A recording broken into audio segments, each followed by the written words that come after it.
E aí, pessoal do terceiro ano, tudo bem, galera?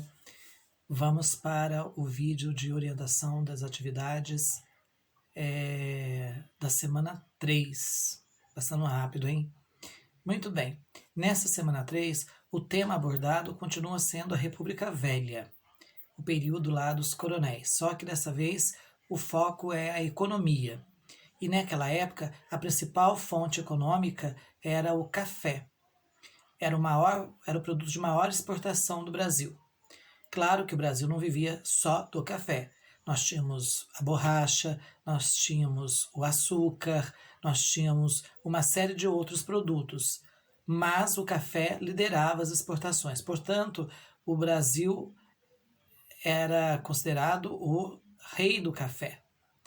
Os coronéis, né, desde a época da monarquia, quando o café começou a liderar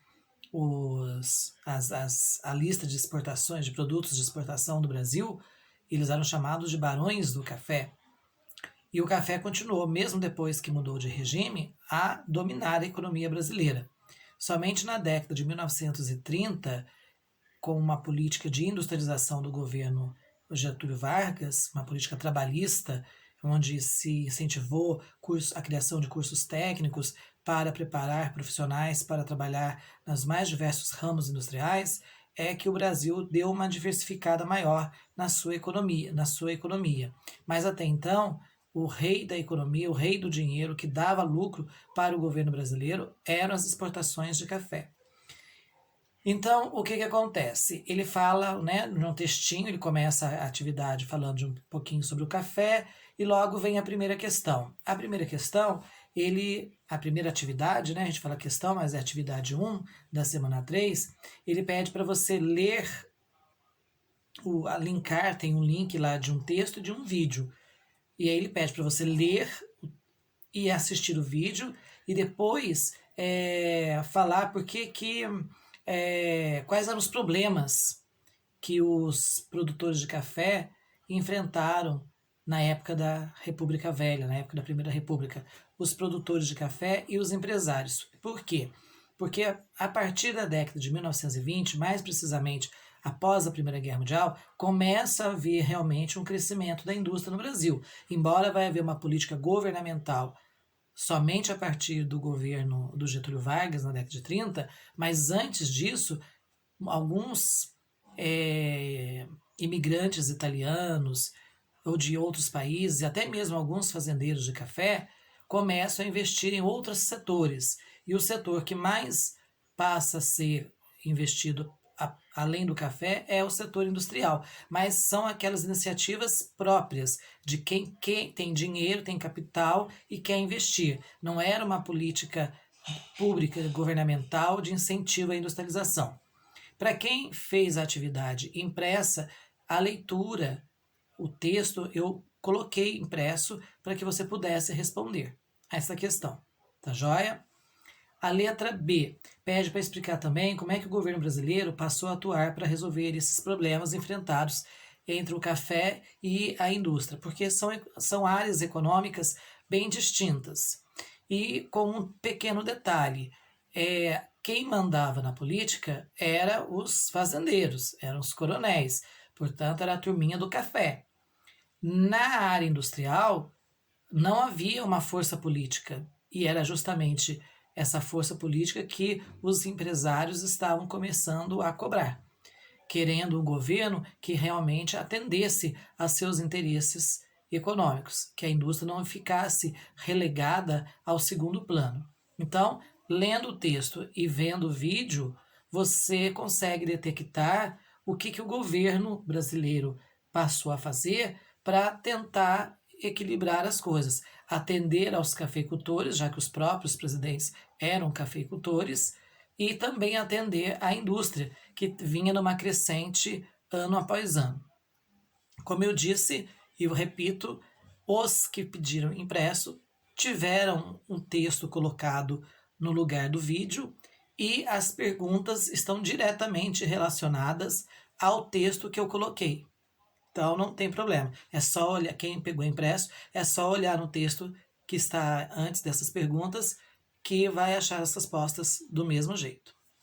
A atividade 2 é um texto que fala, né, um texto do famosíssimo historiador brasileiro, Boris Fausto, que fala de cara que o Brasil é o café e o café era o negro, porque ele remonta ao período da escravidão, quando ainda na monarquia o café já havia se tornado o principal produto econômico do nosso país e ainda quem trabalhava na colheita do café, no plantio e na colheita do café, eram os negros escravos, que depois são libertados, mas muitos continuam trabalhando nas fazendas de café, agora não mais como escravos, mas sim como trabalhadores assalariados, como nós somos hoje, como você é, muitos de vocês são, trabalham em troca de um determinado valor de salário.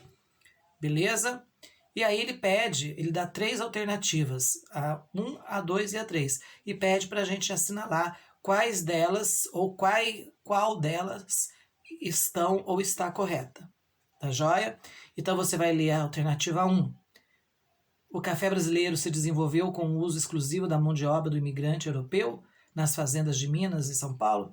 Nós sabemos que não. Acabei de falar, o café já vinha sendo desenvolvido desde a época da monarquia, ele já era o produto top do Brasil, da economia brasileira, e quem trabalhava, quem fazia o serviço eram os negros escravos. Então, o café, a expansão do café no Brasil não dependeu exclusivamente dos imigrantes. Vieram sim imigrantes para o Brasil já no final da monarquia, começo da república, mas o café não se expandiu depois que os imigrantes vieram para cá.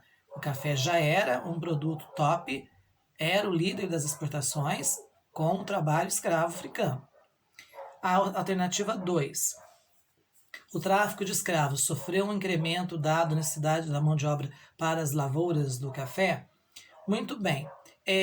Num primeiro momento, sim. Houve sim um aumento do tráfico de escravos porque precisou-se cada vez mais de mão de obra para trabalhar nas fazendas de café que cresciam imensamente, principalmente na região ali do Vale do Paraíba. A região que fica ali onde hoje é Aparecida do Norte, Taubaté, a região ali de Resende, entre o norte, né, o nordeste de São Paulo e o sul do estado do Rio de Janeiro, por onde passa ali o Rio Paraíba. Ali surgiram as grandes fazendas de café. Então, num primeiro momento, isso por volta da década de 1840, o café passa a ser o top do Brasil a partir dali. Até então, nós não tínhamos uma política de combate à escravidão, ao tráfico de escravos. Vai começar a existir essa campanha contra a escravidão a partir de 1850, quando Dom Pedro II aprova uma lei proibindo o tráfico de escravos, ou seja, proibindo que se trouxesse escravos da África para o Brasil. Mas nos primeiros 10 anos que o Brasil era top no café, houve sim um aumento da demanda de escravos para trabalharem nas fazendas. E a terceira alternativa aí, porque você tem que ver quais estão certas, qual está certa, né? Pode ser que as 3 estejam certas, pode ser que apenas 2 estejam certas, pode ser que uma só esteja certa. A terceira diz assim: a produção de café continuou no Brasil mesmo com o fim do trabalho escravo. Nós sabemos que é verdade. Contudo, faltaram políticas que inserissem o liberto no mercado de trabalho assalariado. Muitos fazendeiros optaram pelo trabalho imigrante nas fazendas de café porque os escravos, os ex-escravos, muitos não queriam continuar trabalhando nas fazendas. Eles queriam começar uma vida nova, diferente, numa outra região, na cidade. Mas, de certa forma, a assertiva é verdadeira, porque houve sim, né? O Brasil continuou sendo o grande líder, o grande exportador de café, mesmo após a escravidão. Beleza? Então, essas foram as 2 atividades que marcaram a semana 3. Voltamos então a nos vermos, a nos encontrar, melhor dizendo, a nos encontrarmos na próxima semana com as atividades da semana 4. Um grande abraço e até mais.